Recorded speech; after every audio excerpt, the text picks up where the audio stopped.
Assalamualaikum warahmatullahi wabarakatuh.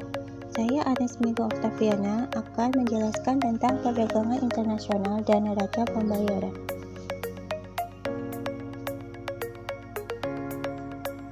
Pengertian perdagangan internasional dan neraca pembayaran.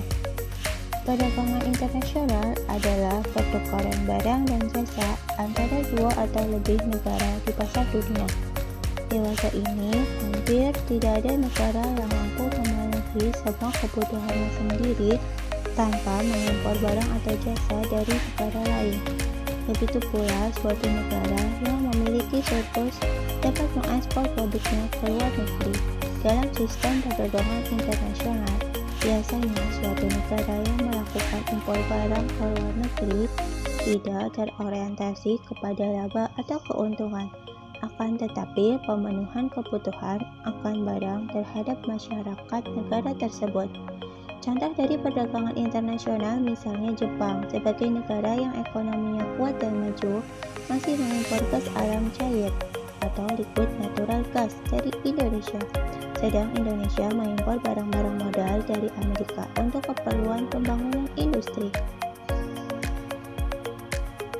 Neraca pembayaran atau yang sering disebut balance of payment atau BOP merupakan suatu ikhtisar yang meringkas transaksi-transaksi antar penduduk negara lain selama jangka waktu tertentu, biasanya 1 tahun, termasuk apa yang ada di dalam transaksi perdagangan internasional suatu negara. Sedangkan menurut IMF tahun 1993, neraca pembayaran adalah suatu catatan yang disusun secara sistematis tentang seluruh transaksi ekonomi yang meliputi perdagangan barang atau jasa, transfer keuangan dan moneter antara penduduk suatu negara dengan penduduk negara lain untuk suatu periode waktu tertentu. Neraca pembayaran mencakup pembelian dan penjualan barang dan jasa, hibah dari individu dan pemerintah asing, dan transaksi finansial. Umumnya, neraca pembayaran terbagi neraca transaksi berjalan, neraca lalu lintas modal dan finansial, dan item-item finansial. Akan tetapi, yang termasuk dalam neraca pembayaran internasional hanyalah transaksi ekonomi internasional saja. Sedangkan transaksi bantuan militer tidak termasuk di dalamnya. Kebijaksanaan neraca pembayaran merupakan bagian integral dari kebijaksanaan pembangunan dan mempunyai peranan penting dalam menetapkan stabilitas di bidang ekonomi.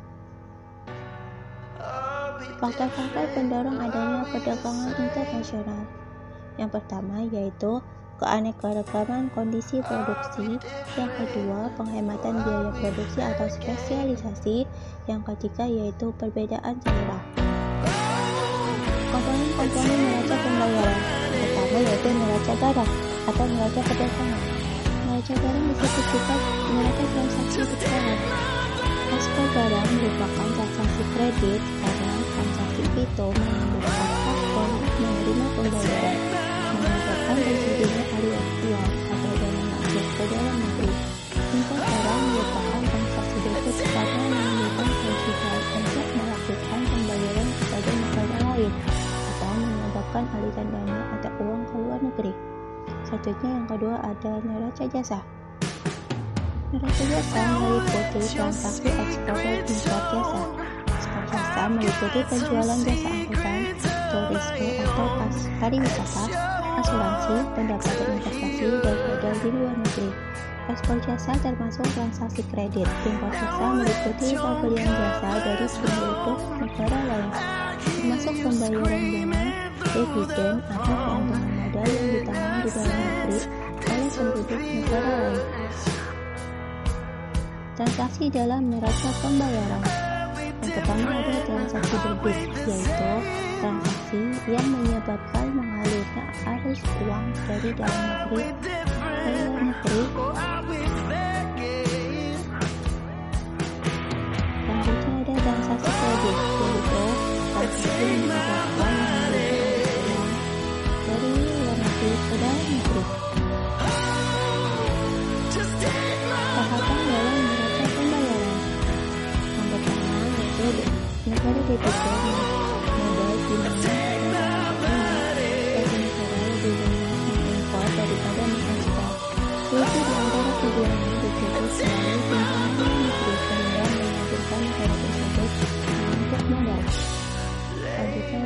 antara debitur media, di mana pada tahapan ini neraca perdagangan suatu negara telah surplus. Tetapi pertumbuhan dividen dan bunga yang harus dibayarkan untuk pinjaman luar negeri menjadi penggoda neraca menengah ke atas ini.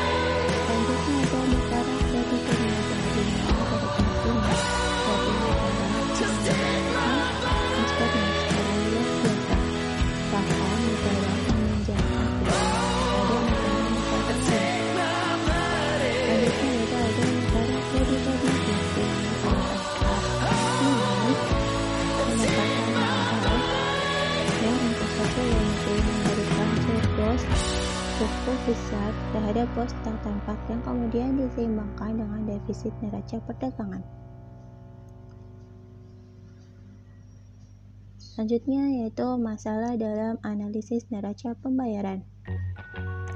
Yang pertama yaitu seringkali mengabaikan antara transaksi internasional yang satu dengan yang lain, sehingga ketidakseimbangan dalam neraca pembayaran diasosiasikan dengan satu transaksi saja akan dapat hubungannya dengan apabila yaitu surplus dalam transaksi yang sudah berjalan sering dianggap baik, sebaliknya defisit yang tak jelek. Anggapan semacam ini tidak selalu benar. Defisit ataupun surplus tidak menunjukkan yang tidak hidup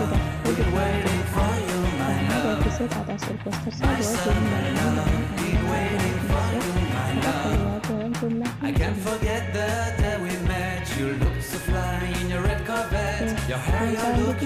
manfaat perdagangan internasional dan pembayaran. Yang pertama yaitu efisiensi penggunaan sumber daya, yang kedua yaitu konsumsi dan produksi, yang ketiga tingkat penggunaan investasi. Selanjutnya ada manfaat neraca pembayaran, yaitu yang pertama menggabungkan seluruh transaksi ekonomi internasional yang terjadi antara penduduk dalam negeri dan penduduk luar negeri, mengetahui struktur dan komposisi transaksi ekonomi internasional di suatu negara. Selanjutnya yang ketiga yaitu mengetahui netralitas suatu negara dalam hubungan ekonomi internasional. Yang keempat, mengetahui posisi keuangan internasional suatu negara. Yang kelima, indikator yang akan dipertimbangkan oleh negara dalam untuk menentukan tujuan ekonomi. Yang keenam yaitu indikator fundamental ekonomi sesuai tingkat inflasi, pertumbuhan BLT dan sebagainya.